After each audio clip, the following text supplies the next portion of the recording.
Assalamualaikum warahmatullahi wabarakatuh. Kembali lagi berjumpa dengan saya Muhammad Bintang Ali Akbar. Oke, pada konten vlog saya kali ini saya akan menjelaskan mengenai informasi nilai gizi yang terdapat pada kemasan produk pangan olahan. Jadi sebelumnya saya akan menjelaskan terlebih dahulu apa itu informasi nilai gizi. Jadi informasi nilai gizi merupakan daftar kandungan zat gizi maupun zat non gizi yang dicantumkan dengan format tertentu yang telah ditentukan dalam peraturan PKB POM nomor 22 tahun 2019. Nah, biasanya informasi nilai gizi ini dicantumkan dalam kemasan sebagai informasi kepada konsumen bahwa produk pangan yang dikonsumsinya itu mengandung nilai nutrisi. Selain itu, dengan adanya informasi nilai gizi, produsen dapat menonjolkan keunggulan produknya dari segi nutrisi.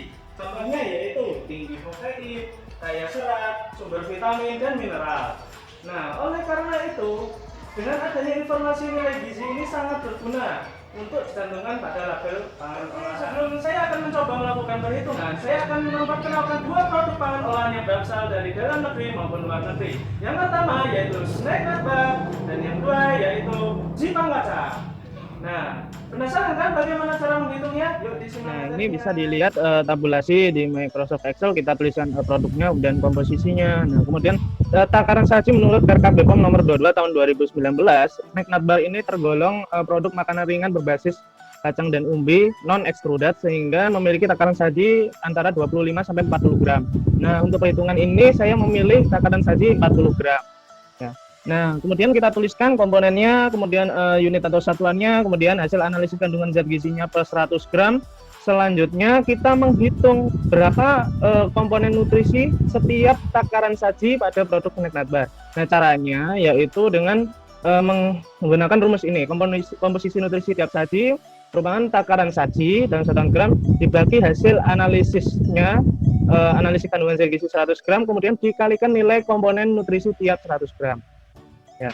Berarti di sini takaran saji 40 gram dibagi 100 gram, kemudian dikalikan contohnya protein 17,5 sehingga diperoleh komponen nutrisi protein setiap takaran sajinya yaitu sebesar 7 gram, 7,0 gram. Nah, selanjutnya dilakukan pembulatan. Nah, pembulatan ini acuannya itu yaitu berdasarkan PKB POM nomor 22 tahun 2019. Di situ dijelaskan secara lengkap bagaimana pembulatan itu dilakukan sesuai dengan regulasinya. Nah, kemudian setelah dilakukan pembulatan, kemudian dilakukan penghitungan nilai kalorinya. Nah, untuk protein dan karbohidrat itu dihitung dengan mengkalikan setiap komponen nutrisinya dengan 4 kilokalori, sedangkan untuk lemak dikalikan sebesar 9 kilokalori. Ya, jadi hasil perhitungan kalori ini kemudian dijumlahkan sehingga didapatkan energi total sebesar 218 kilokalori dan dilakukan pembulatan. Sama pembulatan juga tercantum pada PKB POM nomor 22 tahun 2019 ya.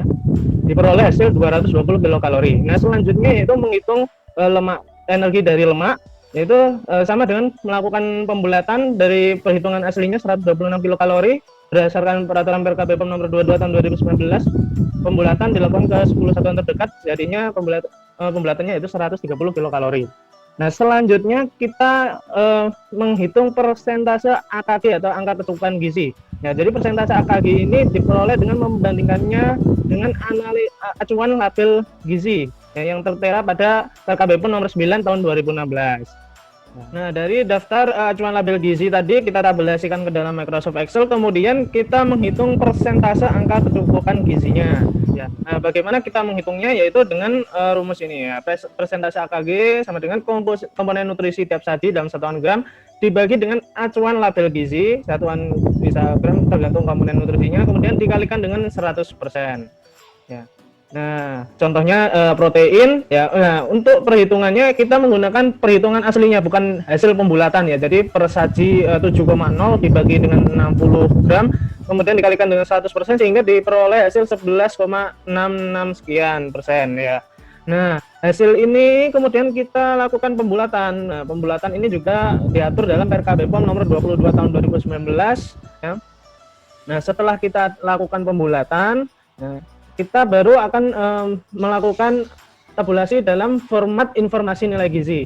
Nah, untuk komponen nutrisi seperti vitamin dan mineral yang bisa masuk ke dalam informasi nilai gizi yaitu minimal memiliki persentase AKG sebesar 2% ya di atas. Nah, selanjutnya data dari analisis zat gizi yang tercantum pada PRK BPOM nomor 16 tahun 2020 kita tabulasikan ke dalam Microsoft Excel seperti ini. Nah, untuk perhitungannya pun sama persis dengan pada produk snack nut bar tadi ya. Menghitung terlebih dahulu persadinya, kemudian melakukan pembulatan, kemudian melakukan perhitungan kalori, menjumlahkan nilai kalori, kemudian pembulatan energi dari lemak dan juga energi total. Nah, selain itu juga melakukan perhitungan persentase AKG ya. Untuk acuan label gizinya pun juga sama ya, mengikuti kategori umum ya. Nah, hasil dari perhitungan ini kemudian diperoleh pembulatan dari persentase AKG ya. Aturannya pun juga sama karena di sini tidak terdapat vitamin dan mineral sehingga tidak perlu dicantumkan. Nah, selanjutnya dari data hasil perhitungan ini kita buat menjadi tabel informasi nilai gizi sesuai dengan format yang telah ditentukan pada peraturan PRK BPOM nomor 22 tahun 2019. Nah, yuk kita lihat bagaimana hasilnya. Inilah tabel informasi nilai gizi untuk produk snack nut bar ya. Untuk format ini kita mengikuti peraturan PRK BPOM nomor 22 tahun 2019 di mana pada tabel informasi nilai gizi itu terdapat informasi takaran saji berapa gram, kemudian satuan ukuran rumah tangga, kemudian jumlah sajian per kemasan, energi total, energi dari lemak, kemudian juga terdapat beberapa komponen nutrisi yang wajib dicantumkan pada tabel informasi nilai gizi. Contohnya yaitu seperti lemak total, lemak jenuh, kolesterol, protein, karbohidrat total, gula, natrium. Nah, selain itu juga kita bisa mencantumkan vitamin dan mineral. Nah, untuk vitamin dan mineral itu tidak wajib dicantumkan. Nah, namun apabila hasil perhitungannya melebihi dari 2% itu bisa menjadi poin tambahan ya untuk produk bahwa selain mengandung komponen makro, nah produk tersebut juga mengandung komponen mikro yang tentunya juga bermanfaat untuk tubuh. Di sini yang penting juga yaitu terdapat catatan kaki ya, seperti ini persen AKG berdasarkan kebutuhan energi 2150 kilokalori. Nah, untuk catatan kaki ini juga pernyataan ini sudah ditentukan dalam PRK BPOM nomor 22 tahun 2019. Nah, selanjutnya kita melihat tabel informasi nilai gizi untuk produk Jipang kacang ya. Untuk produk Jipang kacang ini biasanya kemasannya itu kemasan kecil-kecil, jadi untuk format yang kita gunakan formatnya seperti ini ya. Di sini juga sama informasi yang disajikan ya, ada takaran saji, kemudian satuan ukuran rumah tangga, jumlah sajian per kemasan, dan energi total, lemak total, dan juga persentase AKG-nya. Dan tak lupa juga terdapat catatan kaki, persen AKG berdasarkan kebutuhan energi 2150 kalori. Ya. Nah, sekarang sudah paham kan bagaimana cara melakukan perhitungan informasi nilai gizi? Nah, dari perhitungan tadi bisa kita lihat bahwa ternyata produk enting-enting atau Jipang kacang ini nilai nutrisinya pun tidak kalah dengan snack nut bar yang sudah komersial. Nah, untuk itu ada baiknya kita mengonsumsi makanan-makanan yang bergizi agar tubuh kita sehat dan dihindarkan dari segala macam penyakit. Nah, kita sudah sampai di ujung konten. Terima kasih sudah menyimak konten saya. Kurang lebihnya saya mohon maaf. Wabillahi taufiq wal hidayah. Wassalamualaikum warahmatullahi wabarakatuh. Sampai jumpa.